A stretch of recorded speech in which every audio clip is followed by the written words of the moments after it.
Écoutez, merci de m'accueillir, même en retard. Je remercie Anne parce que je vais avoir une présentation un peu plus, je vais dire, raccourcie. Parce que je devais parler de Canguilhem avant. Comme je suis arrivé en retard, c'est normal que l'essentiel a été dit. Et donc, du coup, je me présente. Je suis Arnaud Chauplin. Je suis le directeur de l'IFMK niçois, qui est une composante universitaire. Et à ce titre, depuis le 31 décembre, j'ai eu la chance d'occuper un poste de professeur des universités. Et donc, du coup, j'ai été nommé il y a quelques semaines directeur de la composante, qui, en fait, équivaut à un poste de doyenat. Donc, c'est très spécifique ce qu'on a monté à Nice. Et je tiens à remercier la gouvernance qui m'a fait quand même confiance jusqu'au bout, puisque, en fait, je suis un ancien, mais je connais encore des têtes, ça me fait plaisir. 2 docteurs que j'ai pu accompagner. Une ancienne collègue, Chantal Deveau, je me suis dit tout de suite à l'arrêter, mais non, elle est toujours existante, donc ça fait toujours plaisir. Donc moi, aujourd'hui, j'ai essayé de vous parler un petit peu des travaux scientifiques du regard de Gaston Bachelard en lien avec Georges Canguilhem, puisque Georges Canguilhem est je dirais, il a été très inspiré des travaux de Gaston Bachelard autour d'un regard scientifique, parce que ça me semble important. Et je remercie Anne d'avoir parlé et d'avoir cité Morin, qui est quand même quelqu'un de très important dans le regard kinésithérapique en sciences humaines et sociales, parce qu'en fait, on est à cheval entre, je dirais, la mesure, donc tout ce qui est en fait de la méthodologie de la certitude, et puis un petit peu la nébuleuse, là, hein, pour les scientifiques, c'est un peu la nébuleuse. En fait, tous les outils méthodologiques qualitatifs qui sont justement peu reconnus et un peu galvaudés par rapport à notre métier d'origine. Et c'est bien dommage. On tend de plus en plus à des thèses qu'on appelle des thèses mixtes, avec le même objet de recherche, qu'il y a 2 outils qui sont différents, c'est-à-dire un outil de mesure par des outils expérimentaux, et en même temps un outil ou des outils méthodologiques qualitatifs qui permettent de vraiment circonscrire correctement l'objet de recherche. Donc, en fait, moi, ce que je vais vous parler aujourd'hui, ce que je vais vous présenter aujourd'hui, c'est plutôt la construction philosophique de Gaston Bachelard vis-à-vis d'un esprit scientifique. En fait, c'est quoi avoir un esprit scientifique? Donc, on l'a évoqué un petit peu dans la présentation précédente. En fait, c'est toute connaissance est une réponse à une question. Donc ça, c'est déjà la base. Quand on fait de la recherche, et quand on fait même un master, c'est la première chose qu'on enseigne à nos étudiants, c'est d'avoir cette capacité de se questionner. Et ça paraît bête, mais dans la réforme des études de masso-kinésithérapie, ça a été un axe très fort. Et il y a de plus en plus de kinésithérapeutes qui font des parcours doctoraux dans des disciplines complètement différentes. Il n'y a pas une sous-discipline et une surdiscipline. En fait, tout ça, ça doit se compléter. Je pense qu'on en est encore là, en pensant qu'il y a des choses qui sont plus importantes que d'autres. Moi, je trouve que tout est important, tout est sympa, et que ce soit la bronchiolite comme le traitement de la douleur, en fait, on s'aperçoit qu'on est pluriel et on est à peu près partout, et c'est très bien ainsi. Alors du coup, les questions, s'il n'y a pas eu de questions, il ne peut pas y avoir de connaissances scientifiques. Donc la stratégie du questionnement, elle est extrêmement importante. Et donc rien ne va de soi, et rien n'est donné, tout est construit. Ça, c'est la posture de notre ami le philosophe constructiviste. Alors ce Gaston Bachelard, en fait, il a écrit une œuvre en 1938, alors bien sûr, je n'étais pas tout à fait né encore, mais qui a été repris et republié en 2011, et qui est, en fait, ça passe tout seul, non? Et qui est en fait l'esprit scientifique. Alors là, je ne maîtrise plus rien, là. C'est les voix. C'est avec les voix, justement. C'est l'avantage d'être à Saint-Michel, on a comme ça. C'est ça. On a des voix qui se sont sauvées. Et en fait, cet esprit scientifique, il a eu un regard assez intéressant à l'époque, c'est-à-dire qu'il a regardé les obstacles à l'esprit scientifique. Qu'est-ce qui empêche l'humain d'avoir cet esprit scientifique? Donc, il est parti directement dans sa construction épistémologique de dire, on dit souvent qu'une hypothèse scientifique qui ne peut se heurter à aucune contradiction n'est pas loin d'être une hypothèse inutile. Et quand on suit les travaux d'étudiants ou de doctorants, en fait, ils sont contents quand ils ont fait de leur revue de littérature que tout le monde pense la même chose. Mais est-ce que c'est bien de penser tous la même chose? Hein? Est-ce que c'est pas mieux s'il y en a qui pensent l'inverse? Est-ce que c'est pas ça qu'on va aller chercher? Donc on est dans cette contradiction humaine qui montre qu'en fait, c'est par la contradiction qu'on nourrit l'esprit scientifique, et c'est par cette contradiction en fait qu'on va déterminer des objets de recherche pour faire le point sur un problème. Donc, en fait, il faut contredire l'expérience commune. C'est dur. Hein. Et quand vous demandez à un thésard de dire, dans ses buts de sa thèse, quelle est ta question, sur quoi tu travailles, en fait, vous l'aidez beaucoup, et c'est pas le directeur de thèse qui l'aide, c'est justement les questions de novices qui vont, elles, se centrer sur des choses qui sont plus pragmatiques. D'accord ? Et donc, du coup, il y a une lecture à l'esprit scientifique, c'est quand le thésard a une capacité de pouvoir annoncer son objet de recherche à tout le monde, ça commence à être intéressant, et il s'est déjà approprié des choses. Donc, la formation à l'esprit scientifique, en fait, j'ai tout mis sur le même diapo pour vous centrer un peu les choses, et je vous les commenter à la lueur de la kiné. C'est très particulier, les animations à Saint-Michel. Hein. C'est un truc de fou, ça. Ah bah, je vous confirme. Hein? Les voies sont impénétrables. Ça va être difficile, ça, scientifiquement, de le prouver. Hein. C'est pas grave, laissez comme ça. Laissez comme ça, c'est pas grave. On va y arriver. Hein. Ah non, c'est pas grave. Donc, du coup, la première chose, en fait, ce qui est très intéressant, c'est qu'en fait, quand on construit un cours pour initier à la recherche des étudiants ou même des doctorants, on peut reprendre ce plan pour essayer de lui faire prendre de la hauteur et de la distance. Mais on pourrait faire ça pour tous les professionnels de la rééducation et de la santé, et même tous les étudiants qui veulent se confronter à un objet de recherche. La première chose qu'il a constatée, c'est l'émerveillement. Qu'est-ce que c'est que cet émerveillement? En fait, on a vraiment une absence de critique. Alors, je vais vous donner un exemple. Quand vous avez, je ne sais pas si vous avez eu l'occasion de prendre des stagiaires kinés dans vos services de rééducation, mais quand vous leur montrez quelque chose sur le patient, ils sont émerveillés. Et donc, du coup, c'est vous qui remportez le leadership. Parce que celui qui forme, lui, n'a pas de patient. Il fait ça un petit peu dans un... Voilà, et donc, du coup, ils sont émerveillés par vos pratiques et ils pensent que c'est la pratique qu'il faut utiliser et que cette pratique-là. Et c'est souvent encouragé, d'ailleurs. Quelquefois, et de moins en moins encouragé, on va dire. Ouf, on peut respecter. La deuxième chose qui met en avant, c'est le général. En fait, quand on généralise une problématique, en fait, eh bien, on arrête l'expérience, puisqu'on simplifie, en fait. D'accord ? Tous les gens qui sont dans la simplification, eh bien, en fait, ils tombent dans un vide, une notion, en fait, d'expérience qui n'a plus lieu d'être. D'accord? Et donc, du coup, on pourrait dire, dans le vide, tous les corps tombent à la même vitesse, cache la notion d'accélération. Ça, c'est ce que Bachelard nous donne comme exemple. Le troisième, c'est le verbal. Le verbal, c'est une fausse explication obtenue à l'aide d'un mot explicatif. Si je vous dis de fermer les yeux et de vous représenter une éponge, on a chacun une éponge, la représentation d'une éponge qui est la nôtre et qui ne sera pas celle du voisin. D'accord? Donc, la spongiosité est difficile. Faut sortir de sa première intuition. Et en fait, je vous donne un exemple de ce qui nous arrive souvent quand on suit les thèses ou les mémoires, hein, ce qui pour moi est à peu près la même chose dans la notion d'initiation à la recherche. En fait, cette intuition, quand ils font la revue de littérature, les étudiants, ils se débrouillent pour aller chercher justement dans la littérature, il y a un gros boulot qui est fait, et bien cette intuition. Ils confirment leur intuition. Par contre, celui qui a dit autre chose, qui n'a pas trop dans la tête, il l'oublie un petit peu, quoi. Donc, le boulot, c'est d'aller voir, justement, dans la revue de littérature, tout ce qui contredit notre intuition première. D'accord ? Ça, c'est déjà très intéressant. Ensuite, la quatrième, c'est la connaissance unitaire et pragmatique. Il faut rester vigilant sur ce qui est écrit et toujours avoir un esprit critique. C'est la lecture critique d'articles avec des outils qui sont à disposition des chercheurs pour donner, en fait, une analyse, une valence à l'article et, en fait, une valence en lien avec sa thématique.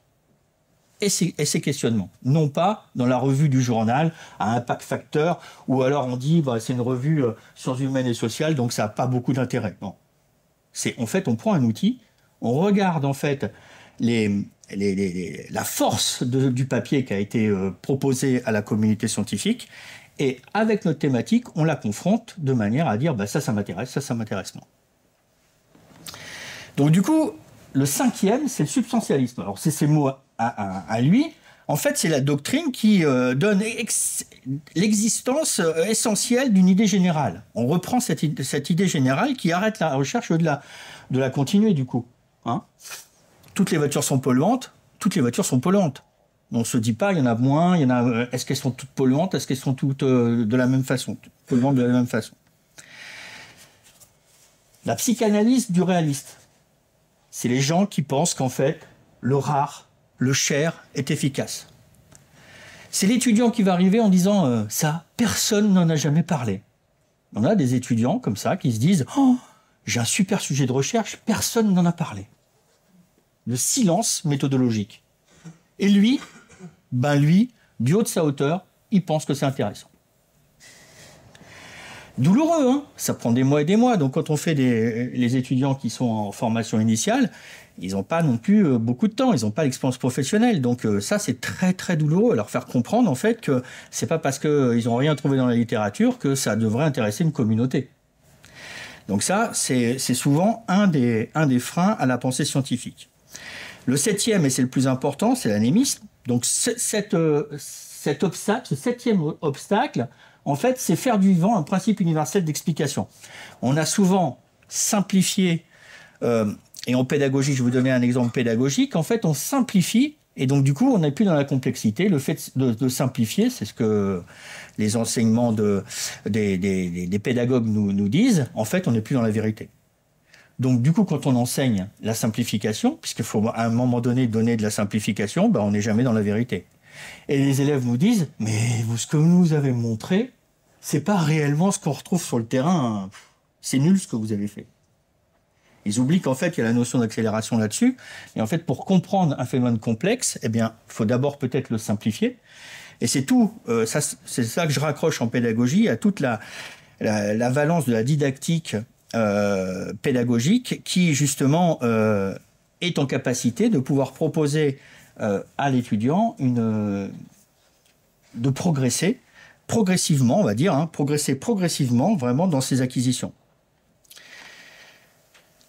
Donc, à la fin du 18e, pour vous donner un peu une idée de ce qui est écrit dans Bachelard, qui est un peu très caractéristique, eh bien en fait, on pourrait penser que dans certains pays, on répande dans la mine usée des cassures de fer qu'on met en terre. C'est ce qu'ils pensaient. Et donc, du coup, après cette semaille, on attend 15 ans et à la fin de ce temps, on en retire une grande quantité de fer. Maintenant, cette hypothèse, elle serait complètement ridicule, elle serait complètement obsolète, mais au 18e, c'est ce qu'ils pensaient. Donc c'est pour vous voir un petit peu l'avancée. Et on est souvent critiqué en termes de recherche parce que le chercheur cherche mais trouve jamais rien. En fait, à l'échelle du temps, on trouve quand même un peu des choses. On a évolué, quoi. Et on va encore évoluer, certainement, encore avec cette intelligence artificielle.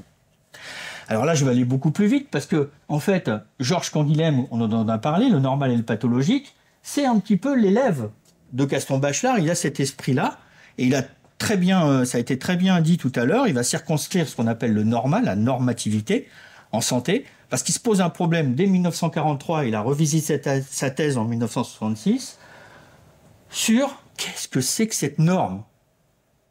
Est-ce qu'elle est tout le temps norme ou est-ce qu'elle varie en fonction des individus ? Ça a été très bien expliqué tout à l'heure. En fait, il semblerait qu'elle varie en fonction des individus. C'est pas très pratique pour faire de la méthodologie de recherche expérimentale, ça.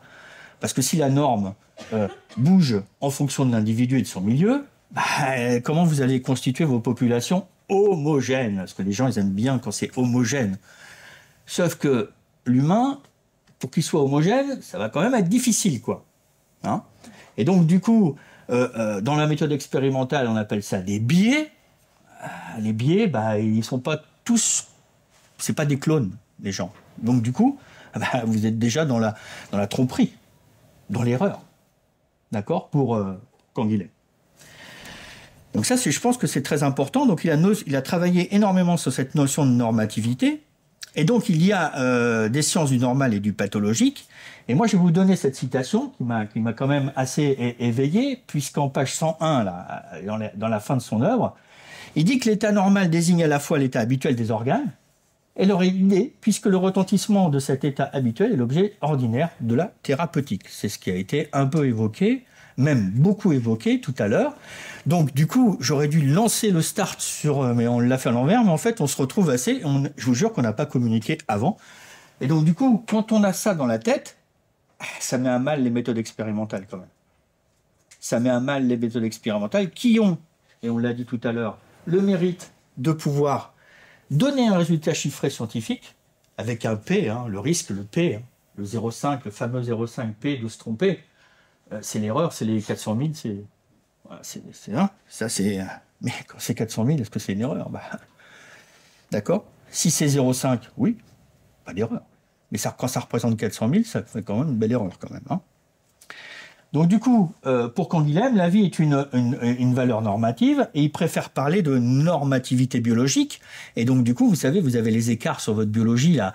Alors vous êtes, ouais, je suis encore dans la norme, mais c'est quand même haut. Ma norme, elle est haute ou elle est basse. Et vous interprétez en fait les données de votre propre biologie par rapport à cette norme, qui est la mesure de l'écart d'une moyenne, tout simplement, statistique. Mais ce n'est pas parce que vous avez dépassé la norme que vous êtes forcément malade, et c'est ce que Anne a très bien dit tout à l'heure. Donc pour Canguilhem, le milieu est normal du fait que le vivant y déploie mieux sa vie, il maintient mieux sa propre norme, c'est ce qu'elle a dit, je n'y reviendrai pas, puisqu'elle l'a extrêmement bien exprimé, avec un exemple en massokinésithérapie, et donc du coup ça a plus de sens que ce que je peux vous dire. Donc le normal permet d'être référé à une norme morphologique et fonctionnelle, pour nous. Ça, c'est assez sympa. Et Georges Canguilhem, lui, il dit que le pathologique n'est pas l'absence de normes biologiques, c'est une autre norme, mais comparativement repoussée par la vie. Et il y a un truc dans son œuvre qui est assez parlante aussi, c'est le paludisme. Vous, Européens, vous allez en Afrique, vous chopez le paludisme, mais les gens qui sont là-bas, ils n'ont pas le paludisme. Ils vivent avec. D'accord? Ils se sont habitués. Et puis, dans la fin de son œuvre, et comme je vous rappelle que c'était un médecin neurologue, donc un biologiste, le médecin, il nous enseigne que le médecin a tendance à oublier ce que les malades qui appellent. C'est le malade qui appelle le médecin. Et ça fait réfléchir parce que toutes les méthodes qualitatives d'entretien qui n'ont peu de valeur aux yeux de certains quantificateurs, on va dire, nous enseignent beaucoup de choses et nous ont donné déjà l'évolution des patients partenaires, des simulations en Écosse, des tests de concordance des scripts. Et en fait, on s'aperçoit de plus en plus qu'en fait, pour faire de la médecine, ce serait bien de s'intéresser et de mettre au cœur du soin le patient qu'on appelle le patient partenaire. Et ce patient partenaire, il est vraiment extrêmement important. Et je vais vous relater une expérience que j'ai vécue dans la mobilité internationale à Sherbrooke, où dans la formation initiale, ils ont des acteurs qui miment et qui sont en capacité de mimer des pathologies, mais je vous promets que je me suis fait avoir. Vraiment, je pensais que c'était des vrais patients. C'était des acteurs. Et en fait, plus ça va, plus on met l'étudiant, l'apprenant, au centre d'un dispositif où il va véritablement être confronté à la réalité propre. On pourrait se poser des questions sur nos cours de CM et de TD qu'on aime tant. Et à quoi ils servent, comment on peut pas revoir un peu le système éducatif, puisque c'est la mode en ce moment dans les écoles. On n'est pas encore au couteau dans les écoles de kiné, mais peut-être que ça viendra. En tout cas, on observe quand même une tendance extrêmement sociologique modifiée de nos étudiants et de nos futurs professionnels. Donc, si je fais un lien avec la méthodologie de recherche et rapidement, parce que c'est assez passionnant, pour les études expérimentales que je vais critiquer un petit peu volontairement, je n'ai pas dit qu'elles étaient inutiles, mais volontairement, puisque je veux être un peu provoquant, toute chose égale par ailleurs. Vous l'avez entendu cette phrase. Toute chose égale par ailleurs. Eux, ceux qui font des méthodes expérimentales se cachent là-dessus. Toute chose égale par ailleurs. C'est pas con. C'est pas con. Autrement dit, moi je peux vous dire que d'autres conditions feraient apparaître d'autres normes. Peut-être que pour la bronchiolite, si on faisait des études, nous, on ne trouverait pas tout à fait les mêmes résultats. Ça, c'est intéressant. Ça, c'est très intéressant. D'accord ? Donc, du coup, celui qui maîtrise les données de l'HAS, celui qui va être en capacité de pouvoir mener des recherches avec des objets de recherche qui tiennent la route, qui publient dans des choses scientifiques et qui vont pouvoir contrer, c'est ce qu'on n'a pas su faire, des recommandations qui tiennent sur des choses un peu scabreuses, on va dire. Donc du coup, pour Georges Canguilhem, on ne peut pas nier la difficulté qui est assimilée à des conditions expérimentales, les conditions normales. Et donc du coup, en 66, il révise sa thèse, ce Georges Canguilhem, et donc il va réinterroger la problématique de sa thèse de 43. Ça c'est quelque chose qu'on fait systématiquement, mais on ne l'écrit pas en fait. Hein. Quand on se relit sur, je ne sais pas si vous avez fait des travaux, mais quand on se relit après, on écrit ça quand même. Moi là, pour le Canada, j'ai présenté mes travaux de thèse, je pensais que c'était franchement en 2015, je l'ai fait en 2015. Bon, c'est peinard, je me rappelle. Oh, quand j'ai passé les diapos, je comprenais même plus ce que j'avais fait, quoi. C'est pas moi qui ai fait ça, c'est moi qui ai fait ça. Donc lui, il a réinterrogé vraiment, il est reparti à zéro. Et en fait, il est arrivé sur l'utilisation d'un modèle philosophique de Kant, de la raison pure, afin de distinguer en fait le normal, la norme et le normal. Parce qu'Emmanuel Kant, en fait, il nous invite à nous questionner sur le savoir, sur le faire, et en fait, la base de toute réflexion en fait universitaire reprend les données des philosophes pour asseoir notre paradigme ou nos pensées. Et on s'inscrit automatiquement dans un courant philosophique. Peut-être que c'est comme ça qu'il faudrait mettre en place la recherche en kinésithérapie. En tout cas, pour Gaston Bachelard, il rejoint ce Gaston Bachelard, bien sûr, lui, il est dans le sens de l'apport théorique physiologique, devient un obstacle anémiste. Et c'est là qu'il reprend un petit peu, que les deux reprennent en fait la même conclusion sur une intuition envahissante à l'esprit scientifique. Ce qu'on appelle globalement la certitude. C'est génial. Je peux vous dire que dans ma posture, moi, je fais de moins en moins de kiné parce qu'on ne me le permet plus, quoi. Moi, j'aime bien faire des cours de kiné encore. Là, je vois Chantal, on a fait des cours ensemble. Je vois le directeur, il était en photo, étudiant. Bon, ça me fait pas toujours plaisir, mais quand on est avec le directeur, je me retourne, je suis le plus vieux, ça me fait pas non plus plaisir. Mais cette expérience tout au long de la vie, il faut pas la nier.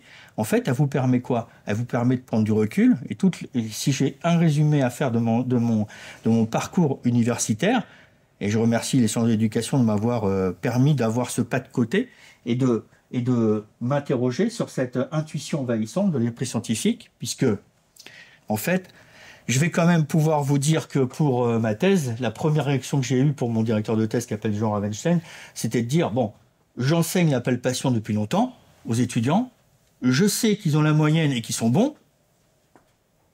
Je m'étais tapé Nice-Marseille, Marseille-Nice pour m'entendre dire, prouve-le.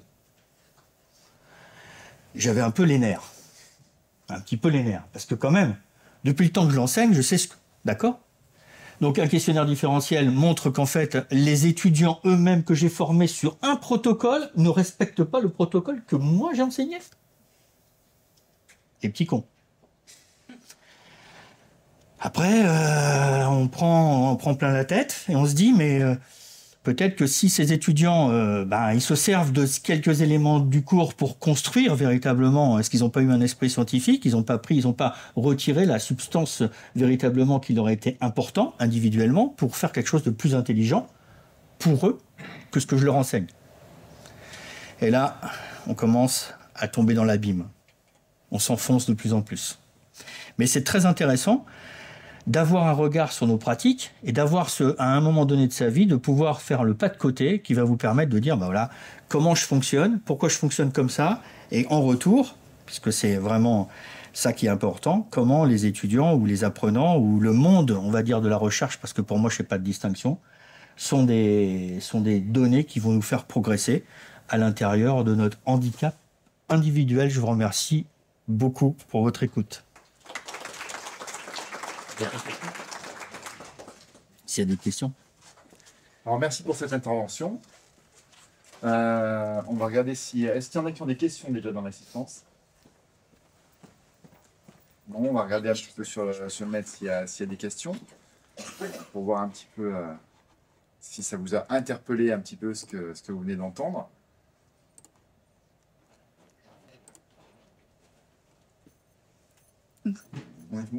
On est tout bon pour moi. n'avez pas de questions? J'ai été clair, alors, du coup. Comme de l'eau de roche. Et vous peut-être pas assez parlé de kiné, quoi.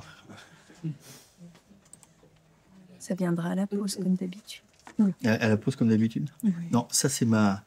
Oui, c'est pas les beaux. C'est la journée de recherche que... C'est pas la celle-là. bonne. Hein. C'est bien ce qui me semblait. C'est pour ça, vraiment, que vous êtes à côté de moi. Alors, où est-ce qu'elle va l'avoir mis? Parce qu'elle m'a dit que c'était marqué rééducation. Je sais pas. donc, Je sais pas comment elle l'a bien nommé. recherche, 19 avril. Non. Non. Vous avez une question dans le chat, du coup. Peut-on dire que la généralisation est une forme de simplification?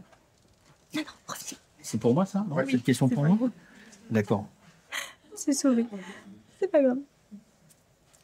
Oui, généraliser, c'est simplifier, en fait. Hein. C'est pas s'embêter, quoi. En fait, quand on fait de la recherche, c'est justement pas couper les cheveux en quatre, quoi. C'est se faire du bien, on va pas s'embêter. Je veux dire, c'est pratiquement pareil. Hein. Donc, du coup, oui, quelque part. Et donc, du coup, quand vous êtes avec une équipe de recherche, la valeur ajoutée d'une équipe de recherche, puisque nous, on fait des séminaires, on fait souffrir un peu les étudiants, enfin, c'est quoi? C'est de poser des questions qui sont tordues. L'art de poser des questions tordues. Ça ne revient pas qu'au PU ou qu'aux chercheurs. Hein. Il y a des étudiants entre eux dans les diades symétriques qui sont extrêmement intéressants. Et donc, du coup, quand on met une équipe de pédagogie ou de kiné, sans faire de Delphi, de méthode consensuelle, en fait, c'est ce qu'on observe dans les séminaires qu'on met en place. En fait, il y en a toujours un qui pose la question dérangeante parce qu'il n'a pas bien compris. Et c'est à partir de là qu'en fait, on fait progresser un travail sans le savoir. Et à partir du moment où vous simplifiez, vous restez sur votre simplification, bah, vous faites pas de mal. Pour compléter, vu que tu parles des étudiants, on va pas, par rapport à l'anatomie, etc. En fait, je replace en fait l'idée du modèle, de la modélisation. On a besoin pour étudier un objet, un phénomène, on a besoin de modèles, mais un modèle, ce n'est qu'une réduction imparfaite de la réalité. Je prends l'exemple de la communication du modèle de Shannon en 1949, donc c'est juste un récepteur, un émetteur. Et puis il y a Osgood derrière qui dit il n'y a pas que ça, mais l'émetteur devient récepteur, récepteur devient émetteur. Et puis après, dès qu'on veut amener un peu plus de réalité, en fait, de vrai dans le modèle, ça devient un patchwork, il est illisible, incompris, il ne nous aide plus, en fait. Donc, déjà dans la démarche, pour avoir accès à la compréhension du phénomène qu'on veut étudier, on passe par cette modélisation, mais cette modélisation, il faut en avoir conscience que, de facto, elle écarte, périmée. Elle est périmée, elle écarte des choses. Permet de comprendre. Voilà. Permet de comprendre les modélisations et permettent de comprendre. D'ailleurs, quand on fait une thèse et qu'on est dans le dur du sujet, on est obligé de simplifier, de modéliser, de faire des schémas, des cartes heuristiques, des choses qui vous permettent de dire mais où je vais là, où je vais. C'est ça qui fait souffrir surtout le fil conducteur, ce qu'on appelle le fil rouge d'une pensée. Quand on fait 300 pages, on disait des thèses articles, c'est à mon avis beaucoup plus facile de faire des thèses articles que des thèses d'université, comme on fait nous en France, hein, comparativement aussi aux Italiens. Pourquoi? Parce qu'il y a ce fil rouge. Et ce fil rouge, ça veut dire que vous commencez à poser une question dans un contexte, généralement, vous problématisez. Cette problématisation, en fait, elle vous amène une revue de littérature. Cette revue de littérature, elle vous dérange. Il y a des lectures critiques d'articles qui se font. La construction, en fait, de la recherche se fait comme ça. Vous arrivez à vous poser une question où vraiment, c'est la question que, pour l'instant, vous allez garder, qui va être votre fil rouge, et puis vous la mettez à l'épreuve, cette question, par des méthodologies. En fait, c'est ça, c'est uniquement ça, une thèse. Et quand vous arrivez à la fin des perspectives, vous dites « Oh là là, la question que je me suis posée n'est pas bien formulée. » Oh, putain, moi, ça m'est arrivé 15 jours avant d'imprimer. Et quand tu imprimes et que tu dans ton truc, tu dis « Oh, j'aurais pas dû le faire comme ça. » Pourvu que les rapporteurs ne voient rien du tout. C'est pour ça que ça s'appelle la littérature grise. Si jamais... Voilà. Puis après, il y a un autre truc, pour ceux qui ont les démarches de thèse, je ne sais pas s'ils vont... Ils vont bien comprendre ce que j'ai dit. Je pense qu'on est tous passés dans ces phénomènes-là. Puis pour les autres qui ont envie d'aller voir la recherche, il y a un autre phénomène qui me paraît essentiel, c'est la souffrance de pouvoir se questionner.